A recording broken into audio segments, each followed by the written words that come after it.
Good afternoon, everyone. Today I would like to share a praise. Okay, praise later ပြောကြအောင်ဗျာဒီနေ့ကတော့ okay စာမယ် mango main ရောက်ကြည့်ပါဆိုကိုရောက်ကြည့်ပါပေါ့ believe in yourself believe in yourself အဲ့ဒါဆိုရင်ဆက်ပြောမှဆိုရင်အင်္ဂလိပ်တွေပြောတဲ့ပုံစံပေါ့ believe in yourself ရှေ့မှာ v ဆောင်းနေတဲ့ verb ချိုင်နဲ့ in နဲ့ပေါင်းတော့ verb in ဆိုတာ vin သူထွယ်ပါတယ်သူတို့ကအင်္ဂလိပ်တွေနိုင်ငံခြားသားတွေပေါ့နော် okay believe in yourself okay ငါကိုရောက်ကြည့်ပါ okay ဘယ်တော့မှလက်မလျှော့နဲ့ရှောက်မပေးနဲ့ပေါ့နော် never give up okay give up ပေါ့နော်လေးပြောမယ်ဆို okay အဲ့မကြီးမပါဆိုတော့ရီမန်းချက်ကြီးထားပါလို့ပြောချင်တာပါတကယ်တော့ dream big okay ရီမန်းချက်ကြီးထားအဲ့မကြီးမပါဆိုတော့ okay ကောင်းမြင်စိတ်နဲ့နေပါဆိုတော့ stay positive stay positive okay ကောင်းမြင်စိတ်နဲ့နေပါ okay နောက်တစ်ခုကဒီအကျိုးဆောင်မှုဆိုတာရလာပါဘောနော်အဲ့လိုမျိုးအကျိုးပေးတဲ့လို့လည်းပြောကြတယ်ဘာသာပြန်ကြတယ် okay အဲ့ဒါဆိုရင် hard work pays off pays မှာ subject ရှေ့မှာ subject နည်းနေတော့ verb မှာ s ပေါင်းထားပါတယ် pays off အဲ့လိုမျိုးလေးပြောမှဆိုရင်အဲ့ဒါဆိုရင် start off ဆိုတော့ off အဲ့လိုမျိုးထွက်လာပါ pays off hard work is pays off လောက်ကျစားတဲ့ဆိုတာအဲ့လိုမျိုးလဲဘာသာပြန်လောက်ကျစားတဲ့ဆိုတာရလာကောင်းအကျိုးခံစားခွင့်ရှိတယ်ပေါ့နော် okay you are မင်းကအစွမ်းရှိတဲ့ဆိုတော့ you are capable okay ဆက်သွားပါဆိုတော့ keep going okay အဲ့လိုမျိုးပေါ့နော် okay မဆိုတော့မင်းတို့သင်ခန်းစာပါဆိုတော့ mistake is lesson for you okay mistake is ဘာဖြစ်လို့ case နေတာလဲဆိုတော့လေးပြောမယ်ဆိုတော့ mistake is ဘောနော်ရှေ့မှာ is ဆိုတော့ is ထွက်ပါတဲ့နိုင်ငံခြားသားတွေက okay mistake is a lesson for you okay အဲ့လိုမျိုး okay အောင်မြင်မှုကမင်းစီကစားတာပါတဲ့ success starts with you ကြောင်းမဲ့အနေပါဆိုအကြောင်းမဲ့နေပါဆိုတော့be fearless အကြောင်းမဲ့နေပါဆိုတော့မကြောက်နဲ့လို့ပြောချင်တာပါတကယ်တော့အကြောက်မရှိဘဲနေပါပေါ့နော်ကြောက်ရွံ့ခြင်းမရှိဘဲနေပါအဲ့လိုမျိုးဆိုလိုတာပါ okay နောက်တစ်ခုကဒီ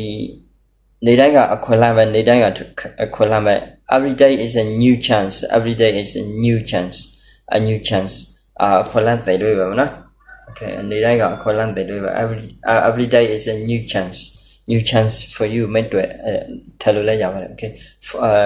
လူတိုင်းတွေ့ဆိုရင် for everybody okay အဲ့လိုမျိုးထည့်လို့လည်းရပါတယ် okay ကိုရည်မှန်းချက်ကိုအများကြီးစိုက်ပါ focus on your goals okay focus on ဘာဖြစ်လို့ဆိုတော့ on ရှေ့မှာ sa on ဆိုတော့အဲ့လိုမျိုးနိုင်ငံခြားသားတွေကထွက်ပါတယ် focus on your goals ရည်မှန်းချက်တွေကိုအာရုံစိုက်ပါ okay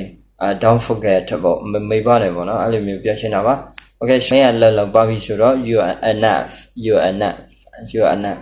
မင်းလောက်ပါပြီ okay စိတ်ရှိမှုကအဓိကပဲစိတ်ရှိမှုကကောင်းတယ်ပေါ့အဲ့လိုမျိုးpatience is key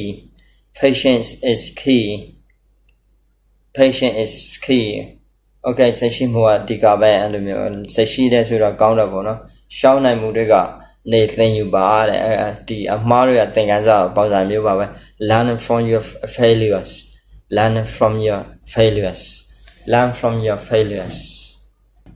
be kind to yourself ဆိုတော့ကိုကောင်းဆက်ဆံပါအဲ့လိုမျိုးအဲ့ဒါဆိုရင်ဘယ်လိုလဲဆိုကိုချစ်ပါဆိုလဲပြောလို့ရပါတယ်ပေါ့နော် okay be kind to yourself မင်းကိုကောင်းဆက်ဆံပါအဲ့လိုမျိုး okay မင်းရဲ့ကာတာတွေကိုကြော်လွန်ပါဆိုတော့ push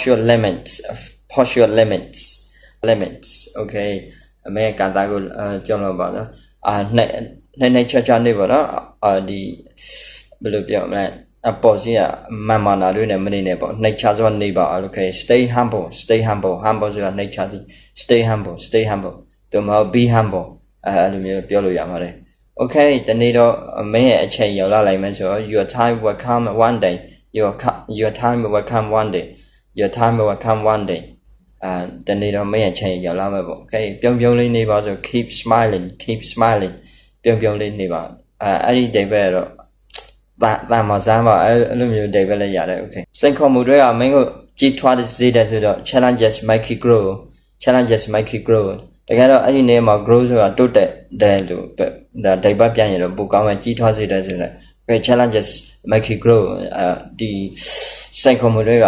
တိုးတက်စေတယ်ကြီးထွားစေတယ်ပေါ့ Okay ပြောင်းလဲမှုဖြစ်ပါစေဆို be the change တခါတလေကိုကအောင်မြင်အောင်အောင်မြင်မှုလုပ်ချင်ပြောင်းလဲတဲ့ဟာတွေပြောင်းလဲရမှာပြောင်းလဲဖို့လိုပါတယ်အဲ့ဒါကြောင့် be the change အဲ့လိုမျိုးပေါ့နော်ကိုချားသူတွေနဲ့မရှင်းနဲ့ကိုချားသူတွေနဲ့မရှင်းနဲ့ဆိုရင် don't compare yourself with others okay ကိုတခြားသူတွေမရှင်းနဲ့ okay စိုက်ခိုင်းမအောင်ထားပါ stay determined စိုက်ခိုင်းအောင်ထားပါနေပါအဲ့လိုမျိုးနော် okay မင်းကတမှုထူးခြားသောသူပဲဆိုတော့ you are unique ခါတန်းထွက်ပါမယ်QUE ဆောင်းလို့ရှိရင်ခါတန်းထွက်ပါတယ် you are unique မင်းတမှုထူးခြားသောသူပဲအဲ့လိုမျိုးနော် okay အခုပဲလှောက်ဆောင်လိုက်ပါဆိုတော့ take action now ခုပဲလှောက်ဆောင်လိုက်ပါ take action now ခုပဲလှောက်ဆောင်လိုက်ပါ okay ကျေးဇူးတင်စိတ်ပျော်ရွှင် okay ကျေးဇူးတင်စိတ်ဒီပျော်ရွှင်မှုကိုရစေတယ်ပေါ့နော်အဲ့လိုမျိုးအဲ့ဒါဆို gratitude brings joy gratitude ဆိုတာကျေးဇူးတင်တဲ့စိတ် okay brings joy ဆိုတာပျော်ရွှင်မှုယူလာပေးတယ်ဒီနေရာမှာဆိုရင်နောက်တစ်မျိုးပြန်လို့ရအောင်မယ်ဒီကျေးဇူးတည်တဲ့သူတွေဆိုရင်ဟိုပြန်စိတ်လုံးတယ်ပေါ့အဲ့လိုမျိုးစိတ်ဖိစီးမှုတိတ်မရှိဘူးပေါ့ okay gratitude brings joy okay နောက်တစ်ခါ trust the process ဖြစ်စဉ်ကိုယုံကြည်ပါဦးနော် trust the process ဖြစ်စဉ်ကိုယုံကြည်ပါ trust အဲ့လိုမျိုးလေးပေါ့ st ဆောင်းနေတာ trust the process ဖြစ်စဉ်ကိုယုံကြည်ပါ okay မင်းလုံနိုင်တာဆို you have got this have silent than have positive ve ဆိုတော့ have နဲ့တူပါတယ်အဲ့ဒါဆိုရင် silent တန်လေးဖြောက်နည်းနည်းလေးဖြောက်ပြီးတော့ပြောတဲ့ပုံစံမှာ you have got this အဲ့လိုမျိုးနော် okay ဒီချမ်းသာရှင်ရဲ့ comment မှာမေးလို့ရပါတယ်အားလုံးကျေးဇူးတင်ပါတယ်နောက် video မှာပြန်ဆောင်မယ် thank you for your watching see you next video